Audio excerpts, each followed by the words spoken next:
whenever we want to do something, fear can creep up and prevent us from actually going ahead and doing it. That's what we're going to talk about today, is how you can overcome that fear roadblock and why fear might be showing up whenever you try to make something happen. Hi, it's Kim.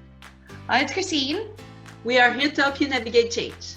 But before we start, make sure you like, share, and subscribe because you want to be the first one to know when we get new videos available. So Kim, why don't you start off by talking about the two types of fear that we can have? Yeah, so fear can trigger two kinds of reaction. It can be a very strong motivator for you to try new things and, solve challenges.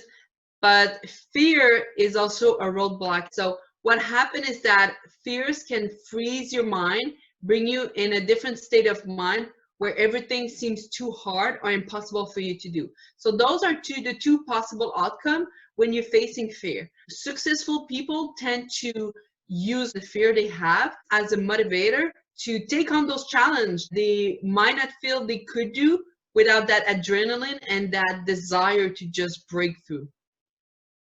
Yeah, that's a good point. So fear can help you, but it can also not help you. So let's talk about how we got this sense of fear and why we have it. So fear is something that has been used as like a survival mechanism for humans since the beginning of time. So we discovered over time that if we stuck to things that were safe, like whether it was food that we were eating, whether it was where we were living, or whatever the conditions were, that's what would help us survive. And we would tend to pass that knowledge down to future generations. So that's why oftentimes when you want to do something, your parents are the first ones to be like, wait, I don't think that's a good idea. Or your friends are like, are you sure you want to do this? Or society has all these rules around why you shouldn't be doing something. Whenever you're making a decision, that's why fear can stop you from doing absolutely anything.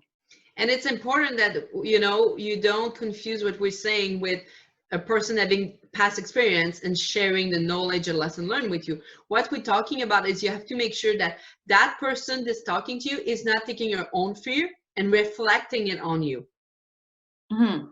So fear can be a slippery slope because if you always stay in the safe zone, then you're not going to be able to actually live like a full life and live up to your full potential, because occasionally you have to do things that scare you. So my favorite word is unknown, unknown, unknown, unknown.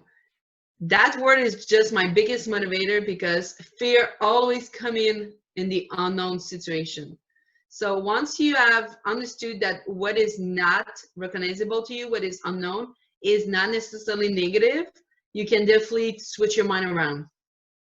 Now let's talk about how you can start to overcome that fear roadblock.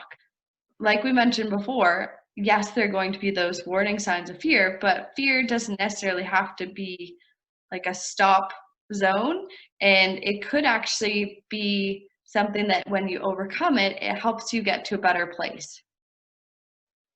My favorite thing to say is that when fears show up, this is not a red light, this is a yellow light. So it's slow down, look around, and go.